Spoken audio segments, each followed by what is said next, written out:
मैं स्वाति जी आपसे जानना चाहता हूं, क्योंकि आप तो बिहार की ही हैं, ठीक है? तो आपको लगता है कि बिहार के लोगों के जिस तरह से बीजेपी बात कर रही है जंगल राज की, क्या वो याद कराने से बीजेपी या एनडीए को कुछ एज मिलता है क्या? बात तो 20 साल पुरानी है ना, अब तो 20 साल की बात होनी चाहिए, 20 साल पहले की याद क्यों? सबसे पहले तो आपके तमाम दर्शकों को मेरा नमस्कार है।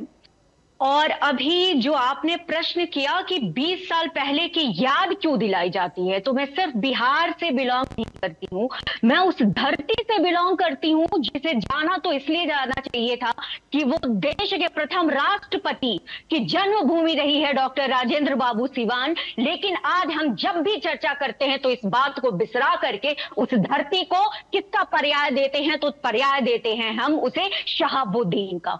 और शहाबुद्दीन की तुलना किसी और बाहुबली से नहीं हो सकती है, जिसने प्रतापपुर कांड, जिसने प्रत्यक्षदर्शी जो रहे हैं, जिन्होंने भोगा है उस काल को, तुलना नहीं हो सकती है। हालांकि किसी भी बाहुबली को टिकट देने के खिलाफ मैं हूं, लेकिन यहां अगर तुलनात्मक की बातें, क्योंकि बार बार और लोगों की बातें हो रही है, वो तुलना नहीं की जा सकती है। क्यों नहीं तुलना की जा सकती है जंगल राज की, और क्यों बार बार जंगल राज की याद इसलिए दिलाई जाती है क्योंकि जब आपके नेता की बेटी की शादी में आपके बारातियों को खुश करने के लिए पूरा का पूरा शोरूम लूट लिया जाता है, जब तत्कालीन जो हमारी चीफ मिनिस्टर रहती है राबड़ी यादव, उनके भाई सुभाष यादव का स्टेटमेंट वो लास्ट ईयर ये देते हैं मीडिया को बताते हुए कि ये हमारे पूरे जंगल राज में, पूरे जो लालू राबड़ी का एरा रहा है, उसमें जो अपहरण को माफिया की संज्ञा दी गई है बिहार में, उसका पूरा मैनेजमेंट होता था